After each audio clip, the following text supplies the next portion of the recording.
Good morning sa tanan, good morning. Magluto tag tinula. Alubati, kamatis, luya og okra og malunggay atong isagol. Mo na ni siya ron. O di ana. Lami ni siya nga isda kay nakalimot ko sa pangalan ng isda Laparon siya.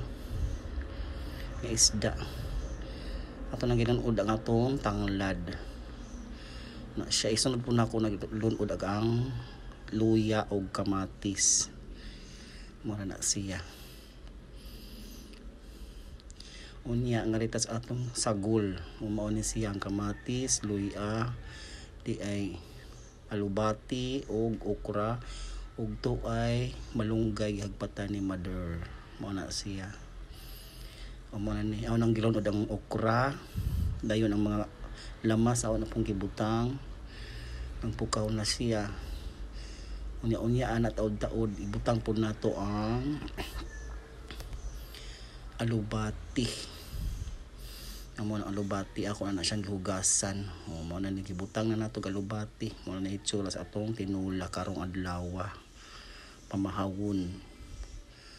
Ganahan jud kog tinula nga nay alubati. Kay lami jud siya glasa. Unya pag bukal-bukal ang nagkuan ato pong isunod ang atong malunggay nanao. Malunggay po nato sunod diha pagbutang. Aw. Tunos jud ni unya sa bahaw. Lami ana ni atong tinula. Ing ani jud ko magtula. Ayun ning ani nga kuan katula ba nga nay malunggay, alubati, okra sa mga gulay rag pwede isagol. Nya nang ulas isda, nya dapo og tunga. Balit tulon na siya kahiwa nga isda nga akong gi-prepare pagtula. Mo na siya.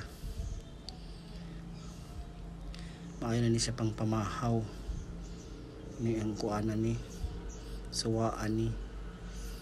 Mura to. Daghang salamat.